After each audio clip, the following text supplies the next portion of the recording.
Racing just started while Doña Estrella was left behind. We have Shanana first to show quickness at the start. Moving up now on the outside is Guillermo. Funny Darvis down on the inside third. Then next on line Elusive Wind. Then on the outside Devoted Minstrel. Then next on line is Moralia. Bloomingdale comes next. Then followed over by Tibay ng Loob.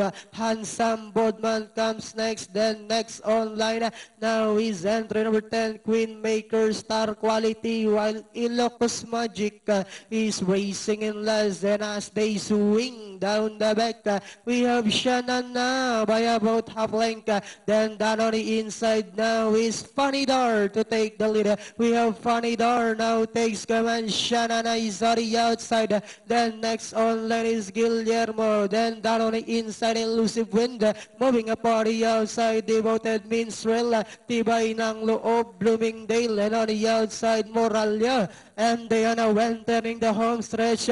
We have Shanana by out ahead, running by the release. Funny Dar as they swing for home. Shanana by out length and a half. Funny Dar in second. Elusive Wind is on the outside third. That's 100 meters. We have Shanana by about 3 lengths, followed by Elusive Wind. And finally, it's Shanana, Elusive Wind, Funny Dar. Then comes number 2, Guillermo. Tibay ng Loob, Devoted Minstrel. Siya na nga. Si Shana na. Sana na. Yeah.